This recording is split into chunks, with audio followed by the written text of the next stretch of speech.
Thank you, Mr. Chairman. Mr.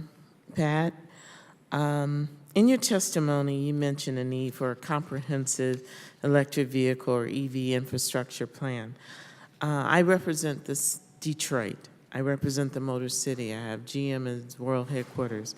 I have in my district one of the largest number of tier one R&D for all the parts, and everyone's testing electric vehicle. I had an opportunity to ride in an autonomous vehicle. It was some interesting moments in it, but it was still autonomous. I have heard repeatedly from the industry that while I heard Mr.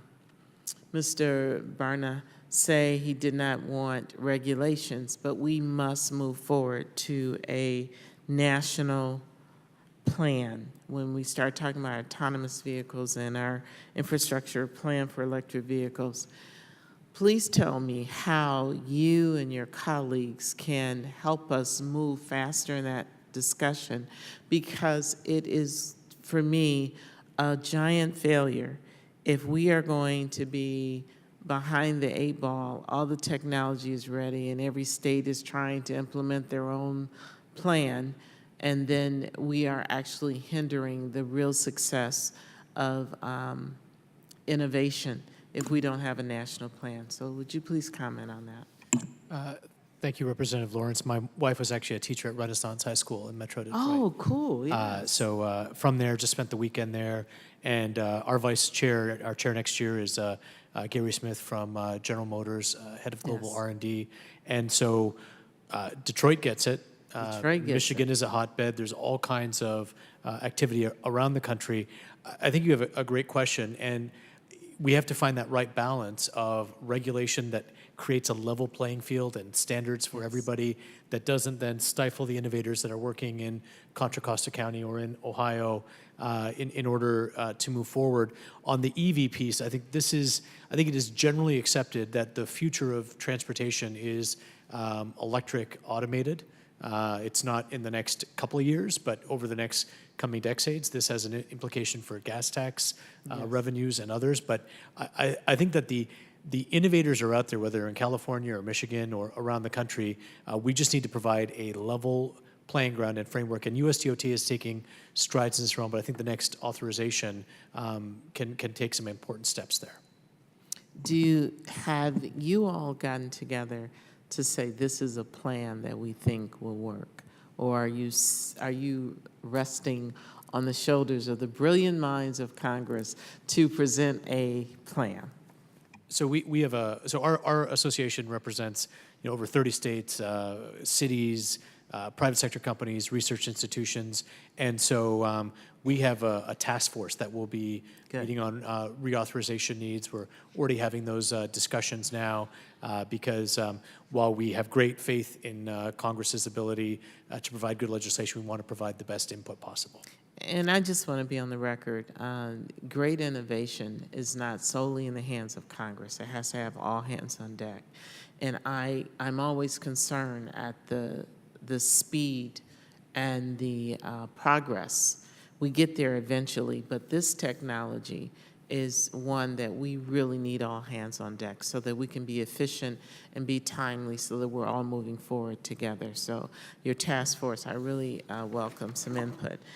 Now, this is a question for you, Mr. Barna.